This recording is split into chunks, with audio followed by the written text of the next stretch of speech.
시청자 여러분, 오늘의 어쭈구리에서는요, 긴급하게 강효상 의원님을 모시고 기울어진 운동장 수준이 아니라 아주 언론 정쟁에 대해서 이야기를 하기로 했습니다. 오늘은 어쭈구리 특집편입니다. 의원님 안녕하세요. 안녕하십니까. 네, 연일 지금 수고가 많으십니다. 이게 보다 해도 좀 너무 심하죠? 그렇습니다. 어디서부터 이야기를 할까요? 일단 어느 부분부터 말씀을 먼저 해주시겠습니까? 최근에 SBS 네. 기사 삭제 및 사과 사태, 이것은 정말 언론 역사상 정말 수치로 기록될, 최근에 한 20여 년 동안 네. 우리 87년 민주화된 이후에 거의 유례가 없었던 해괴한 사태다, 저는 이렇게 봅니다. 그런데 지금 이 부분에 대해서 사건이 약간 희한해졌습니다. 일단 기사화되고 있지도 않고요. 두 번째는 민주당에서 오히려 자유한국당이 짜고 그렇게 만들었다라는 이상한 이야기까지 나오고 있거든요. 그건 뭐 터무니없는 얘기죠. 네. 예. 지금 그러면 언론인이셨잖아요. 그런데 그렇게 평생을 살아오신 분의 입장에서 오늘 이 사건을 한번 이야기를 해주세요. 네. 우선 너무나 여러 가지 하도 해괴한 일들이 벌어져서 제가 정말 참 말문이 막히는 정말 이런 상황인데요. 우선 정상적으로 다 편집되고 데스킹된 기사가 나갔는데 밤에 어떤 전화 항의를 받고 새벽에 그 기사가 삭제가 됐어요. 네. 근데 정말 이거는 방송, 정상적인 언론사에서는 정말 유례가 드문, 정말 듣도 보도 못한 사태가 벌어졌습니다. 보통 항의를 하면요, 그 다음날 어떤 뭐 반론 보도를 해준다든지 혹은 뭐 틀리면 정정 보도를 한다든지, 정정 보도라는 것도 뭐 자막으로 한다든지 혹은 앵커가 뉴스 끝에, 그 다음날 끝에 뭐 간단하게 얘기를 한다든지 이런 식으로 해왔거든요. 네. 근데 5분 30초 동안 앵커가 서서 무슨 벌 서서 벌 받는 것처럼 그렇게 사과 방송을 했고요. 네. 정말 부끄러운 게 그 삭제를 하려면 우선 여러 가지 확인 절차를 거쳐야 될 거 아닙니까? 네. 그 기자를 만나서 취재 과정도 제대로 검증을 하고, 네. 그다음에 해수부에도 확인도 하고, 그렇죠. 이렇게 해야 되는데, 미국에 같은 경우에 과거 CBS, 미국 CBS에서 조지 W. 부시 대통령의 그 병역 의혹에 대해서 보도를 한 적이 있습니다. 그때 그게 오보 시비가 나니까 진상조사위원회를 만들어가지고 몇 달 동안 법률가들이 조사를 해서 나중에 이게 오보로 밝혀지니까 네. 사과를 하고, 그리고 그 댄 레더라는 그 정말 유명한 앵커가 물러났습니다. 그렇게 어떤 적법 과정을 거쳐서 이렇게 시정이 되고 사과를 하는 것이 정상적인 절차인데, 야밤에 항의 전화 몇 통 받았다고 네. 새벽에 기사를 삭제하는 것을 보면서 밤에 그 SBS가 얼마나 공포심을 느꼈겠느냐. 네. 정말 참 너무나 참 정말 어처구니 없는 일이 벌어졌다. 이 공포에 의한 하나의 공포나 이런 그 어떤 위협에 의해서 이게 이루어진 것이 아니냐, 이런 정말 그 의혹을 정말 지울 수가 없는 거죠. 그런데 의원님, 지금 계속 나오고 있는 이야기가 이 뉴스를 가짜 뉴스라고 이야기를 하고 있거든요. 근데 뭐가 가짜 뉴스인 겁니까? 자기들이 다 SBS라는 지상파가 자기들이 다 확인을 해서 내보낸 거 아닙니까? 그리고 그것도 그 어떤 해수부 공무원이 맞는 거 아닙니까? 그러니까 뭐가 가짜라는 거예요? 그러니까 해수부 공무원 자기의 입으로 얘기를 했는데, 그리고 공중파에 의해서 이게 무슨 찌라시 언론도 아니고 네. 그걸 보도를 했는데, 가짜 언론이라는 것은 그야말로 이건 완전히 덮어 씌우는 거고요. 우선 또 해수부의 태도가 정말 이게 어처구니가 없습니다. 아니, 해수부도 나와서 사과도 했죠. 그러니까요. 그 세수부에서 그 누구지? 그 말했던 인터뷰했던 직원을 그렇게 신속하게 그렇죠. 그걸 적발을 해서 네. 이게 정말 이거는 독재 정권에서도 정말 유례를 찾아보기 힘든 일인데요. 네. 이게 언론의 자유라는 것은 정말 어떤 비밀을 얘기하고 폭로를 할 때는 우선 원래 비밀리에 얘기하는 거 아닙니까? 네. 이거 신분 보장이 정말 전제가 돼야 되는 겁니다. 그런데 저는 모르겠어요. 자수를 했다고 하는데 이게 SBS에서 얘기를 해준 건지 해수부가 자체적으로 적발을 했는지 모르겠지만 앞으로 이런 식으로 언론하고 문제되는 그 인터뷰를 한 공무원을 적발을 해서 대기 발령을 내고 신분을 공개하는 이런 일이 일어나면 이거는 민주주의 언론의 자유가 완전히 죽은 겁니다. 이거는 언론 자유의 죽음, 이건 민주주의의 죽음이다. 이제 앞으로 어떤 공무원이 자기 내부의 어떤 비밀스러운 내부 고발 이런 하는 사람이 나타나겠습니까? 이거는 법에도 내부 고발자에 대한 보호법이 있지 않습니까? 그렇죠. 이것은 정말 그 공무원에 대한 인권 유린이고 언론 자유를 깡그리 부정하는 정말 이런 폭거가 아닐 수 없습니다. 해수부 장관이 이건 미래 권력의 무슨 눈치를 본 정말 이거는 참 어처구니 없는 일이고요. 또 SBS도 그렇습니다. SBS도 그 밤에 그런 황급히 기사를 삭제한다는 것은 얼마나 미래 권력이 두려웠으면 이런 일이 벌어지겠습니까? 그래서 지금 한간에는 민주주의가 아니라 앞으로는 문주주의다. 맞아요. 이런 얘기까지 지금 나오고 있지 않습니까? 백성들, 국민들이 이 사태를 얼마나 참 이 두렵고 떨리게 이 사태를 보고 있겠습니까? 앞으로 우리 촛불이 정말 정말 부정부패를 없애고 나라를 깨끗이 하고 언론의 자유가 만개하는 이런 정말 정말 좋은 나라를 건설하자 해서 촛불을 들고 많은 국민들이 그 여망을 갖고 있는데 오히려 앞으로 이런 그 민주당이 언론에 대해서 이런 식으로 다루는 만약 정권이 집권을 하게 된다면 민주주의가 후퇴하고 언론의 자유가 후퇴하는 거죠. 이런 사태가 지금 벌어지고 있는데 앞으로 그 정치 권력이 정권을 잡게 되면 어떤 일이 벌어질지 저는 정말 소름이 돋습니다. 그런데 지금 방금 말씀하셨던 SBS에서는 사과를 3종 세트로 했습니다. 그렇습니다. 지금 이 어처구니 없는 일이. 근데 의원님 그 첫 방문 때 그날 지방 가 계셔서 못 나오셨죠. 네네네. 둘째 방문 때도 이제 참석을 못 하시고. 네, 근데 그날 제가 오후에 왔습니다. 네. 그날 아침에 예. 다들 근데 다녀오셨더라고요. 첫 방문 때는 제가 갔었습니다. 제가 참석을 했었는데요. 저는 의아한 게 그날 분명히 그러면 이 기사가 오보냐라고 물었었어요. 그러니까 오보가 아니라고 했었어요. 그렇죠. 네. 그러니까 거짓말이냐? 그러니까 거짓말이 아니다라고 했으니까 가짜 뉴스가 아닌 거잖아요. 그리고 분명히 그날 그 부장께서 뭐라고 하셨냐면은 민주당 측에 항의 전화가 왔었다라고 했거든요. 그런데 새벽에 그렇게 내릴 만큼 이게 그렇게 정말 긴박한 겁니까? 무슨 얘기냐면요.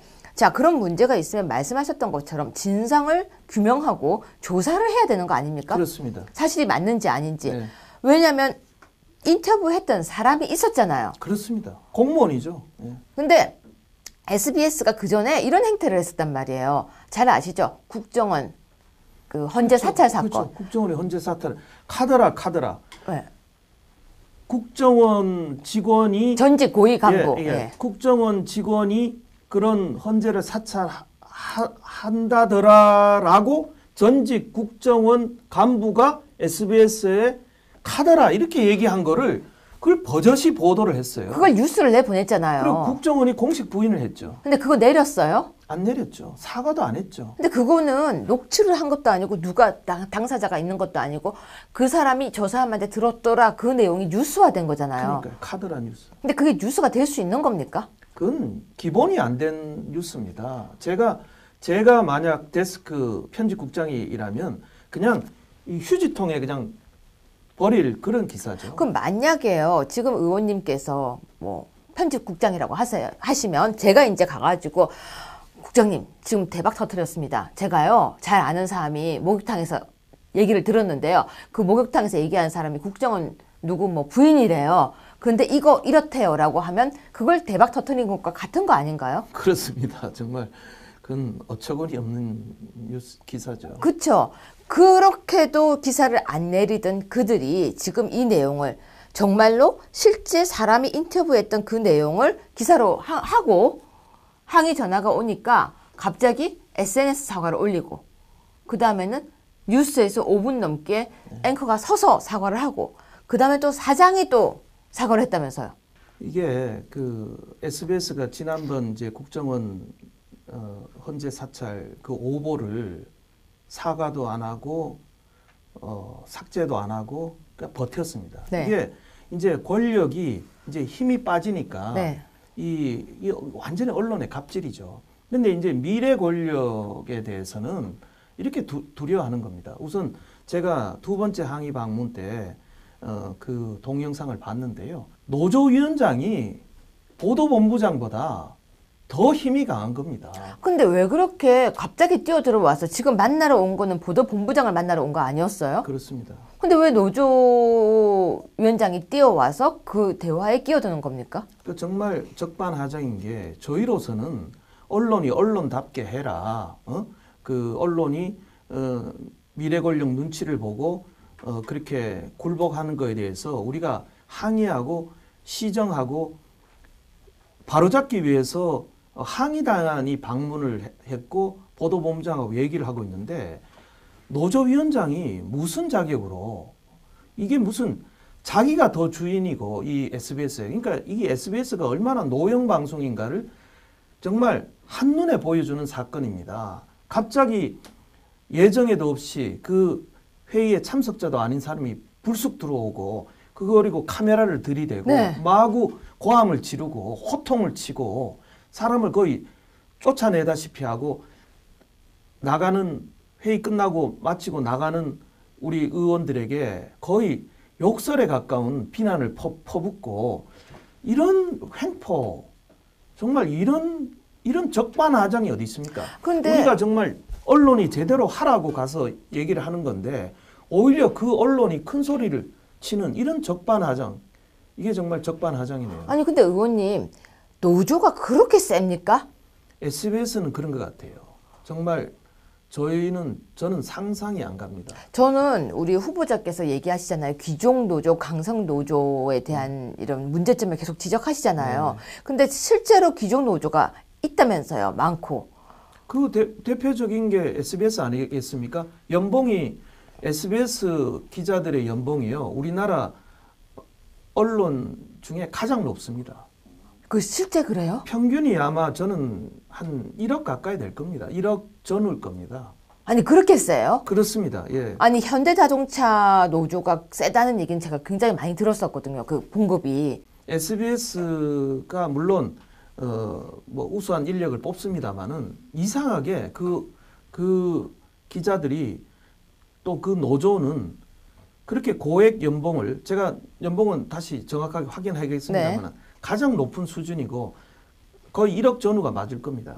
늘 정치 투쟁에 나섭니다. 왜 이게 그래요? 이 노조의 본연의 어떤 그 임무는 망각하고 네. 늘 정치 투쟁. 그러니까 이런 식의 그 또 편집에 관여하고 네.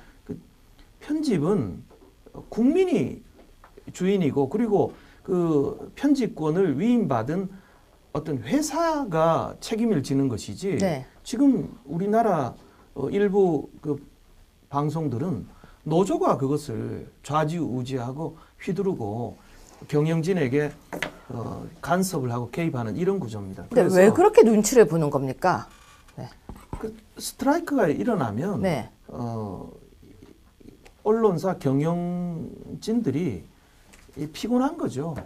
피곤하고 그런 것을 감당할 수 없는 이런 사태가 지금 우리나라 지상파에서 아주 고착화된 아주 고질적인 정말 이 소위 말하는 민주당이 말하는 바로 적폐가 바로 그런 겁니다. 그리고 제가 그날 바로 그 다음 날 미디어 본부장 성명으로 이런 식의 기사 삭제가 말이 되느냐. 네. 진상조사위원회가 구성이 돼야 됩니다. 그렇게 네. 성명했더니 그 다음 바로 얼마 뒤에 진상조사위원회를 구성한다고 얘기를 했어요. 그러니까 네. 얼마나 SBS가 다급하고 일을 정말 황급히 그렇게 했는지 그대로 입증이 되는 거죠. 삭제부터 먼저 하고 나중에 진상조사를 구성한다는 게 그게 도대체 말이 됩니까? 완전히 본말이 전도되고 앞뒤가 뒤바뀐 거고요. 오히려 그런 그 언론이 바로 서기를 이 지적하고 그 항의하는 우리 자유한국당에 대해서 오히려 무슨 언론을 탄압하는 식으로 완전히 적반하장식으로 나오고 있습니다. 제가 그날 김성준 앵커가 그 5분 30초 정도 서서 사과하는 방송을 봤는데요. 말미에 꼭 무슨 자기들이 피해자인 것처럼 후보는 무슨 SBS 뉴스를 없애겠다고 얘기한다는 등 자기들이 피해자인 것처럼 정말 적반하장식의 이 피해자 코스프레로 나왔습니다. 정말 자유한국당은 정치적으로 이슈화하지 말라는 내용도 있었습니다. 그러니까 네.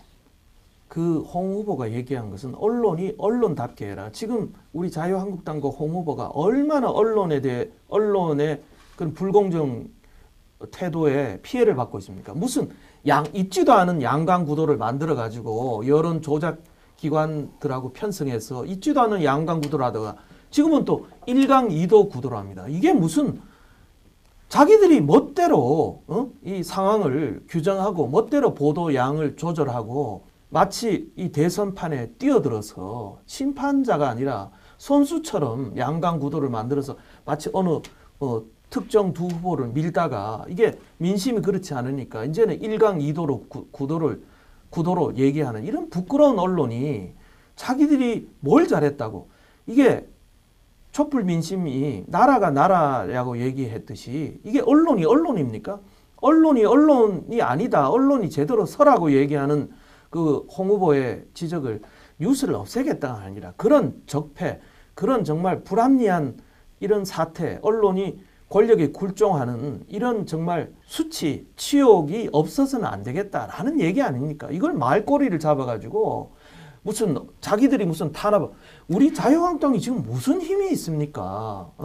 말로 비판하는 것밖에 더 있습니까? 근데 그거를 따가지고 마치 자기들이 탄압을 받는 식으로 자기들이 얼마나 우리 자유한국당과 홍 후보를 탄압을 하고 갑질을 해놓고 지금 와서 우리가 거기에 대해서 하나의 저항권으로 항변권으로 그렇게 얘기하는 그것을 거꾸로 잡아가지고 그것을 무슨 자기들이 탄압당하는 식의 이런 적반하장에 정말 있을 수 없는 일들이 지금 벌어지고 있습니다. 네, 참고로 잠깐 이야기 드리겠습니다. SBS 노조의 연봉은 약 1억 200만 원 정도라고 방금 자료 분석팀에서 올라왔습니다. 평균이죠. 그렇겠죠. 평균이겠죠. 예, 예. 네, 약 1억 200만 원 정도라고 하는데요. 물 한 잔만 좀. 기사를 참조한 것이니까요. 뭐 거기서 왔다 갔다 할 수는 있겠지만 그 정도 평균은 된다라고 보시면 될 것 같습니다.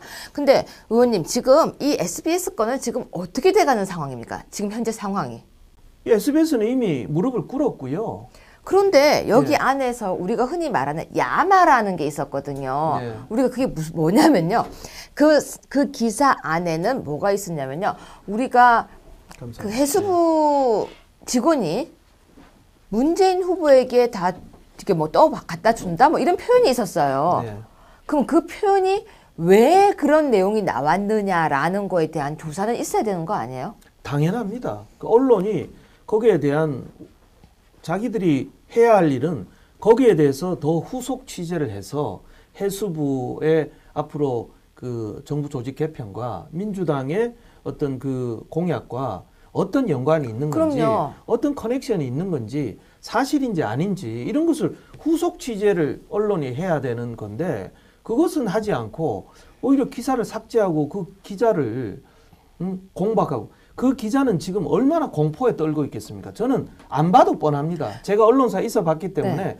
그 기자를 노출을 시키고 그 기자가 육성으로 무슨 사과한 것도 아니고 대신 본부장이 앵커가 사과했다고 간접 사과를 하고 그리고 해수부 그 취재원을 정말 그 대기 발령을 시키고 이것은 언론의 자유를 완전히 부정하는 이제 앞으로 어떤 언론이 정부에 받아주는 보도자료 외에 어떤 심층적인 취재, 특히 또 부정을 폭로하는 이런 기사를 어떻게 보도를 하겠으며 앞으로 우리 정부 공무원들은 자기 내부 비리를 어떻게 폭로를 하겠습니까? 근데 의원님 지금 저는 계속해서 좀 더 궁금한 게 생겼어요. 이 기사를 보면서요. 보세요. 해수부 장 차관에 대한 내용이 그때 기사에 나왔었거든요. 네. 근데 그 내용이 민주당의 그 국민의당에서 자료 제출을 했던 거 보면은 오거돈 장관이 이야기했던 그 말과 일치되는 부분이 있을 것 같다라는 의혹이 계속 제기되고 있거든요. 그렇습니다. 그러면 자, 오거돈 장관의 발언, 그리고 그날 그 나왔던 해수부 직원의 발언, 이런 부분에 대해서 의혹이 제기가 되면은 수사를 하고 조사를 하고 취재를 해서 그렇습니다. 진실에 대한 보도를 하는 게 뉴스의 역할 아닌가요? 그렇습니다. 그게 언론의 기본 자세죠. 근데 그 내용들 지금 다 어디 갔어요? 다 삭제한 거 아닙니까? 아니, 다른 언론도 받아야죠.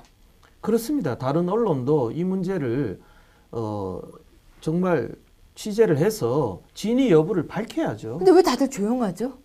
그게 지금 우리 언론의 지금 민낯 아니겠습니까? 근데 제가 좀 화가 많이 나요. 지금 저는 이 종편이 생기고 난 뒤에 저도 종편에서 패널로 활동을 했지만 너무나 많이 기울어져 가는 걸 저는 눈으로 보고 제가 체감을 해와서 이까지 왔습니다.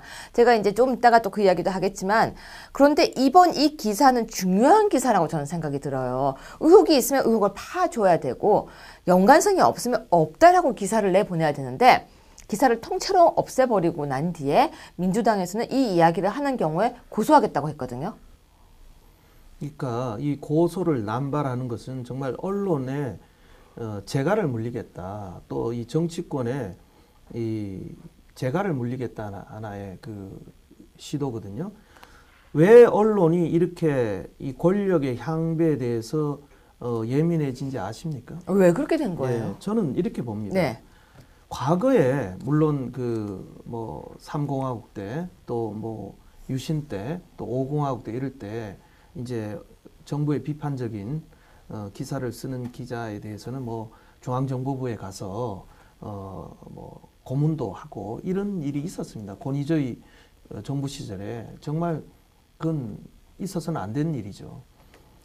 그래서 이제 우리 민주화가 됐습니다. 그런데 그래서 이제 비교적 언론의 자유가 많이 회복이 되고 그래서 우리나라에 그야말로 정말 이제 야당 또 민주화를 부르짖던 그런 민주화 세력들이 이제 집권을 했지 않습니까? 그런데 민주화 세력들이 그 언론의 자유, 그 언론이 권위주의 정부 시절 탄압받던 것을 어떤 그 국민의 힘, 피플 파워, 그 다음에 또 언론인들의 투쟁으로 쟁취한 언론 자유를 지켜주고 보호를 해줘야 되는데 김대중 정권이 우리 언론을 어떻게 했습니까?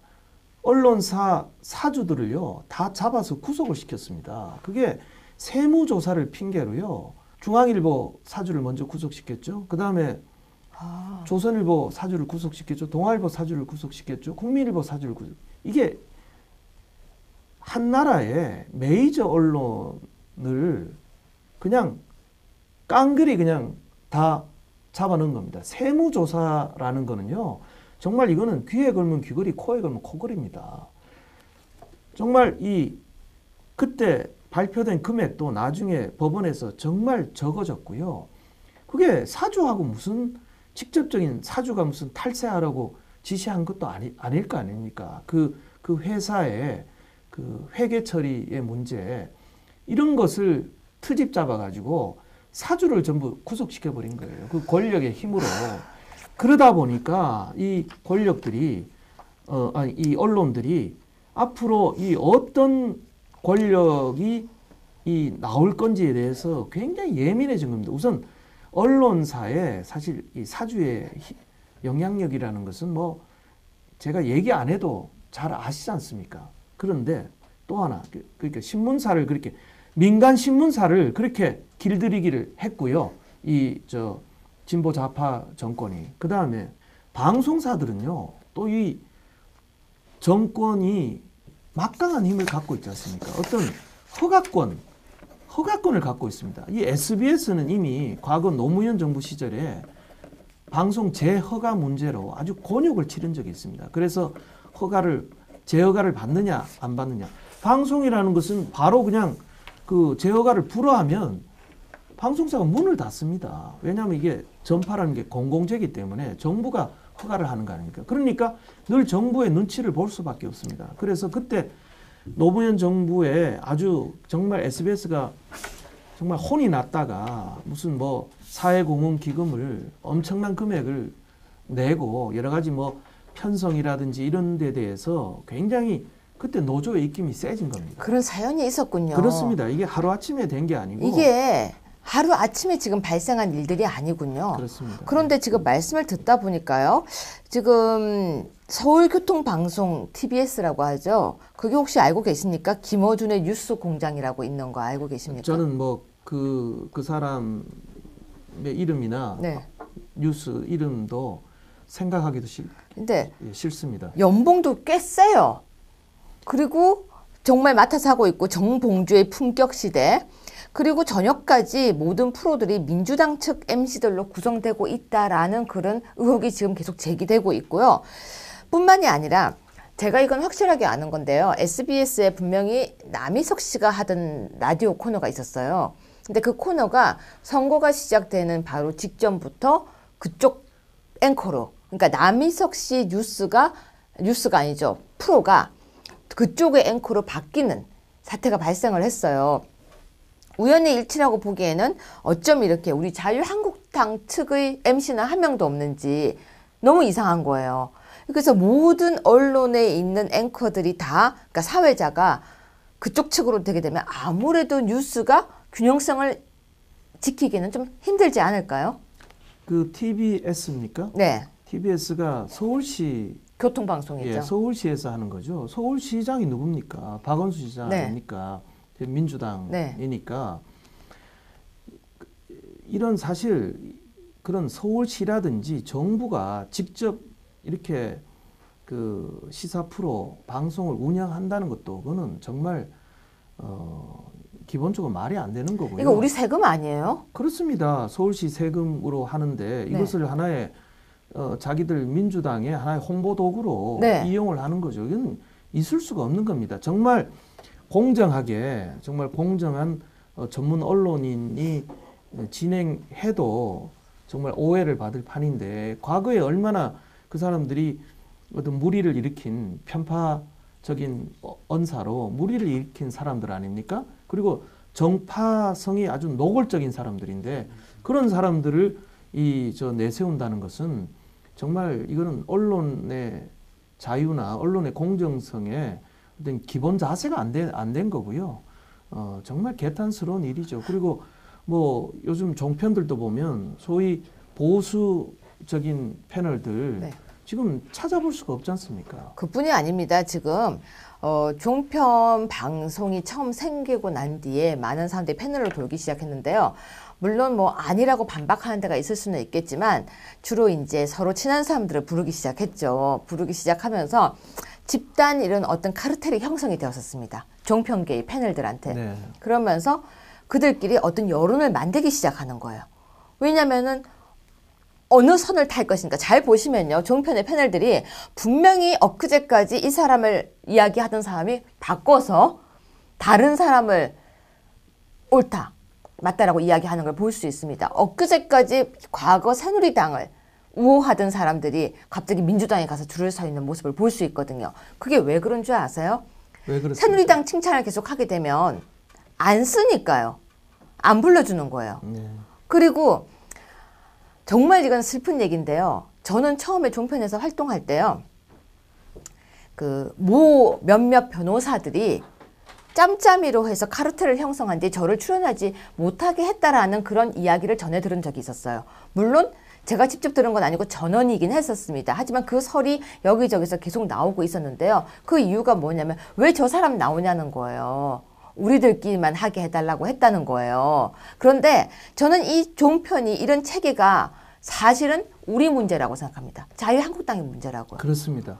한국당의 문제를 얼마 전에 제가 이제 세미나를 열었습니다. 네. 그래서 많은 원로 언론인들, 네. 뭐 정규재 주필이나 우리 유근일 주필 이런 분들을 모시고 세미나를 했는데 거기에 굉장히 자유한국당의 아픈 지적들이 많이 맞아요. 나왔습니다. 네. 그 보면 그 내용이 그 미디어팬 논설 주간한 박한명 주간이 네. 발표한 거의 내용인데요.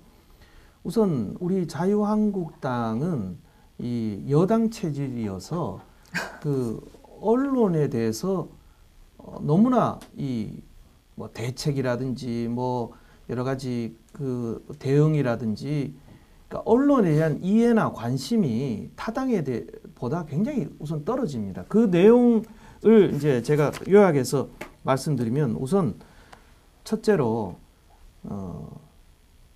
우선 자유한국당 내에도 언론인 출신이 우선 타당에 비해서 전체적으로 숫자 자체가 절반밖에 안 되고요. 네. 두 번째, 저 자신을 포함해서 이런 언론의 부당성, 불공정성, 편파성에 대해서 항의하거나 투쟁하는 국회의원 수도 많지 않습니다.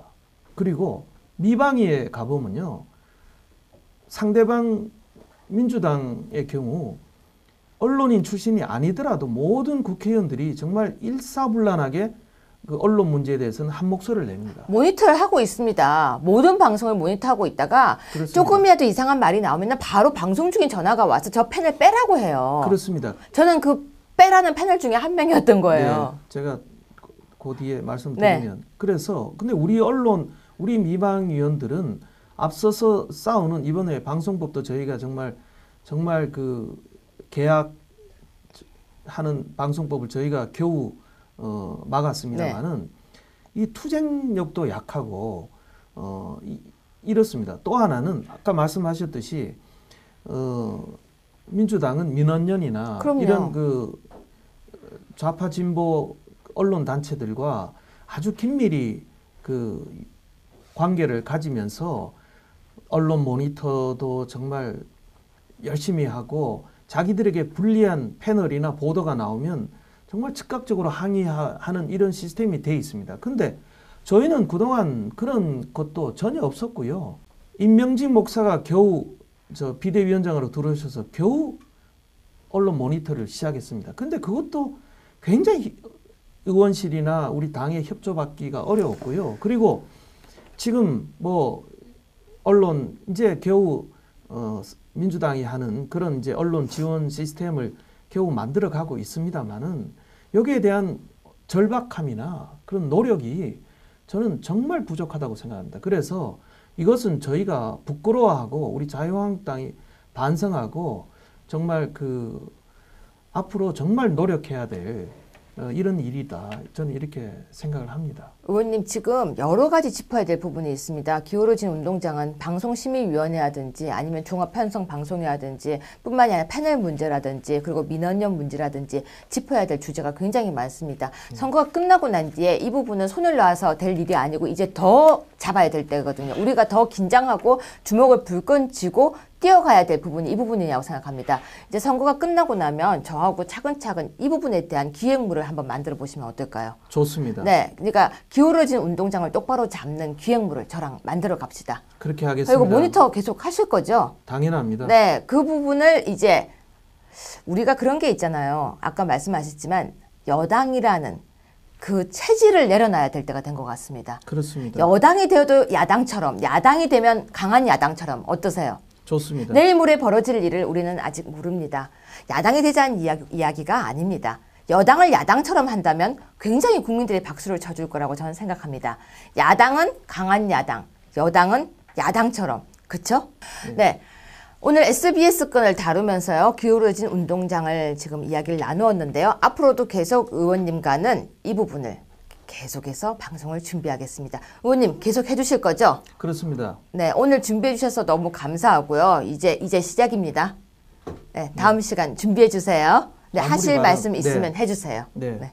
우리 언론이 정말 이 반성해야 될 점이 이번에 그 SBS 사태로 적나라하게 드러났습니다. 정말 우리 홍 후보가 검찰이 바람이 불기 전에 들어놓았다고 말씀하셨듯이 이 우리 언론이 이 바람이 불기도 전에 미래 권력에 이 굴복한 대표적인 사건이라고 생각합니다.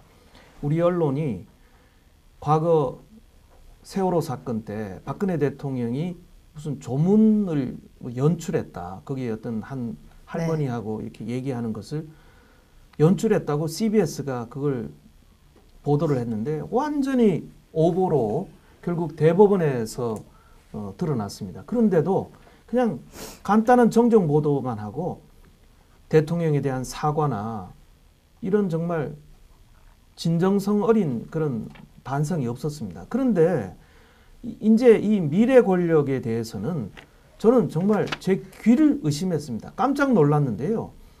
그 김성준 앵커가 문재인 후보께 죄송하다, 사과한다 이런 얘기를 했습니다.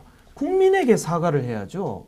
그리고 세월호를 지금까지 이용해 먹은 정치인을 비판하고 그 피해를 당한 국민들 그리고 계속 정말 그 세월호 사건에 마음 아파했을 유가족들 이런 분들에게 사과를 해야지 어떻게 문재인 3년 동안 정말 그 정치적으로 우려먹은 민주당과 문재인 후보에게 사과를 한다는 것은 정말 저는 제 귀를 의심했습니다. 그리고 정말 이건 언론 자유에 대한 중대한 도전이고 위협인 게요. 취재원 보호라는 것은 언론인의 생명입니다. 과거에 미국에서 뉴욕 타임스의 주디스 밀러라는 기자는 자기 취재원을 보호하기 위해서 감옥에도 갔습니다. 그 어떤 그 공직자의 부인이 어떤 CIA 비밀 요원이었다 이런 것을 폭로를 했는데요. 미국에서는 어떤 국가정보원의 신원을 공개하는 것은 그것은 아주 큰 범죄입니다. 그래서 미국 사법부가 공개를 해라. 신원 그 취재원을 공개를 해라고 했는데 그 기자는 당당히 거기에 맞서서 나는 차라리 감옥에 갈지언정 취재원을 공개할 수는 없다. 이렇게 거부를 하고 감옥에 제 발로 걸어갔습니다. 그런데 지금 이번 SBS 사태는 뭡니까? 취재원이 깡그리 노출이 되고 취재원이 대기 발령이 되고 그 취재원이 이제 매장당하는 겁니다. 그리고 해수부 공무원들 우리나라 전 공무원들은 이제 기자한테 누구도 그런 비밀스러운 내부 비리를 폭로하지 못하게 됩니다. 그리고 그 기자는 뭐가 됩니까? 회사에서 정말 보도본부장이 사과하고 그 기자는 얼마나 공포심과 두려움에 떨었겠습니까? 이런 사태가 백주대낮에 이런 21세기 민주주의 사회에서 이게 버젓이 일어나고 있습니다. 이게 민주주의입니까? 이게 정말 나라입니까? 정말 이런 걸 바로잡자고 우리 국민들이 지금 정말 목이 터져라 지금 우리가 개혁을 외치고 있는데 이런 세상을 거꾸로 돌리는 이런 사태가 버젓이 백주에 벌어지고 있습니다. 정말 너무나 개탄스럽지 않을 수 없습니다. 시청자 여러분, 우리에게 며칠이 남지 않았습니다. 지금 저는 가슴을 치고 싶은 마음입니다. 저는 언론 속에서 살아가고 있습니다. 하고 싶은 말 다 뱉지 못하고 조심조심 걸어가고 있습니다. 그런데 진실을 밝히고자 하는 사람을 정말 사라지게 하는 그럼에도 불구하고 대한민국을 정말 정의롭게 만들겠다고 말을 할 수 있는 건지 시청자 여러분, 여러분의 마지막 판단이 대한민국을 만든다는 것을 꼭 기억해 주십시오. 조금만 용기를 내어 주십시오. 다음 시간 또 준비하겠습니다. 네, 감사합니다.